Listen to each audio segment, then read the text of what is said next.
Half of the army is killed in seconds due to this insane trap setup on this Town Hall 11 base. Today, we're diving into an anti-2-star Town Hall 11 Legend push base design that's proven to be a nightmare for attackers.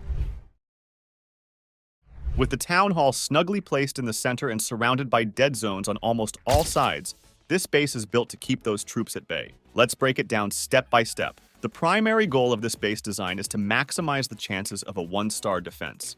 These dead zones, they're not just for show.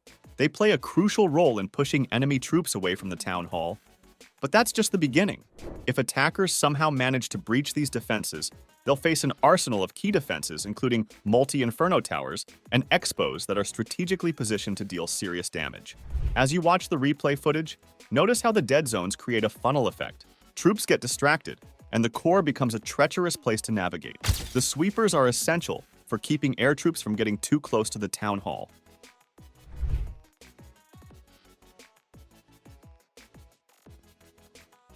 Now let's talk about what happens if troops manage to push through. The multi-inferno towers and expos are there to rain down hellfire on any troops that dare to approach the Town Hall.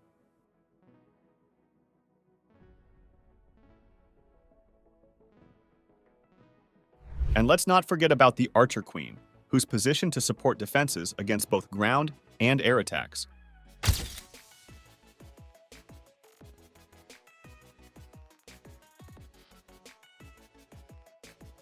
In this base, the clan castle is also strategically located near the Town Hall, providing an extra layer of protection. This setup makes it incredibly challenging for attackers, forcing them to rethink their strategy, as we'll have CC troops assistance.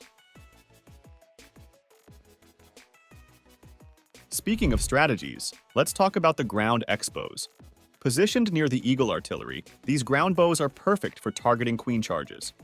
The long range ensures the queen will be under constant fire, often forcing attackers to burn multiple spells just to keep her alive. If an attacker thinks the Eagle's side entry is a cakewalk, they're in for a rude awakening. They'll encounter heavy damage from various defenses, particularly those long-ranged ground bows. It's a daunting task for anyone trying to reach the core. Now, let's not forget about the Inferno Tower compartments. They are designed to be nearly impossible to pass through. The dead space between the Infernos and the storages complicates troop movements and can lead to costly mistakes. If someone attempts to enter into the gold storage compartment, good luck. The defensive structure will be targeting the queen thanks to the long-range ground bows while the queen tries hard to get into the base. Now, the most viable queen path is from the top side, specifically the 10-30 area of the base. But surprise! There are multiple defenses waiting there too, forcing early spells on a queen charge. Watch how attackers struggle with this setup in our upcoming replays. After the queen clears the trash buildings, she'll step into the range of the defensive queen and face a barrage from 2 air bows and the Teslas. The damage is insane. It could easily force her ability or even knock her out entirely. Remember, an attacker might try to execute a suicide hero strategy to clear the enemy queen. However, those sneaky Teslas and skeleton traps can really throw a wrench in their plans.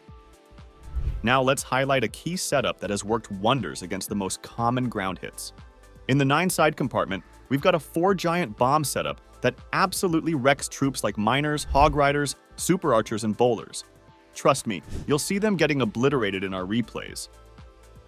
The splash damage from this combo is no joke.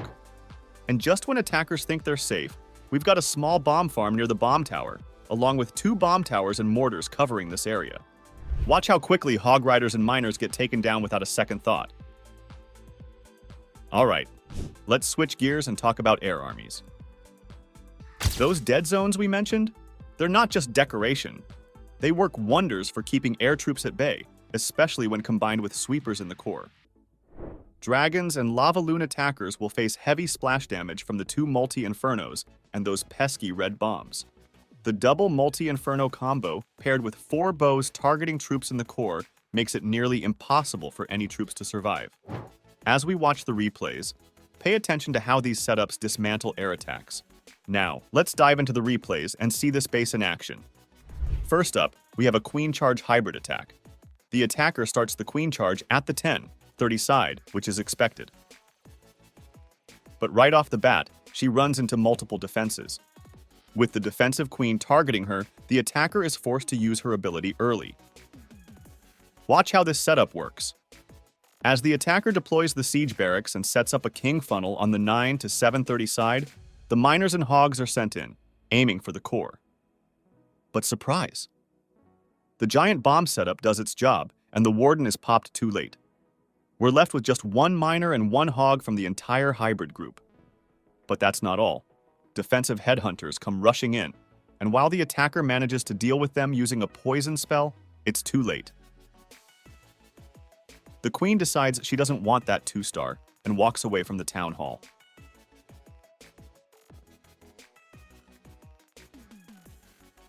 Now, moving on to our second replay, featuring a P.E.K.K.A, bowlers, and bat spells combo. The funnel is set, and troops are sent into the compartment. But wait! The bowlers get wiped out almost instantly by those giant bombs. Now, the defensive queen and surrounding defenses take control, and the eagle strikes hard.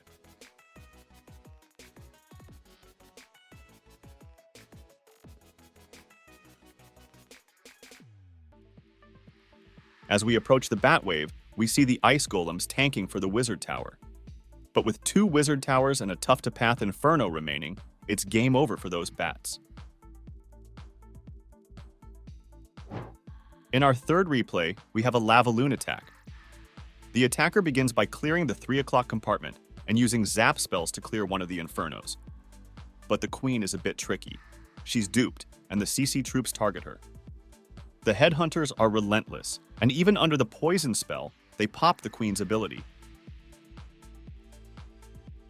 The king is deployed to funnel the queen towards the multi-inferno. However, the defensive queen steps in at the right moment. After barely managing to clear the second multi-inferno, the attacker sends in the lava loon directly toward the defensive queen, using a skeleton spell to try and take her out. Unfortunately, the defenses manage to keep her alive, and the remaining loons get decimated by the eagle artillery.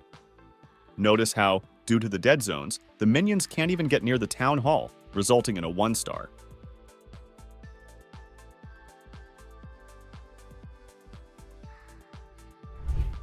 Let's keep the momentum going with our fourth replay featuring super archers. The attacker starts with a warden walk on the 10, 30 side to set up a funnel.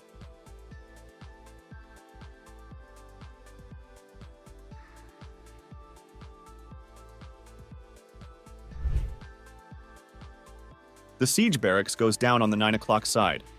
Once everything is in position, the super archers are sent into the 9 o'clock compartment. But wait for it! The bombs pop at just the right time, obliterating almost the entire army. The only ones left are the heroes.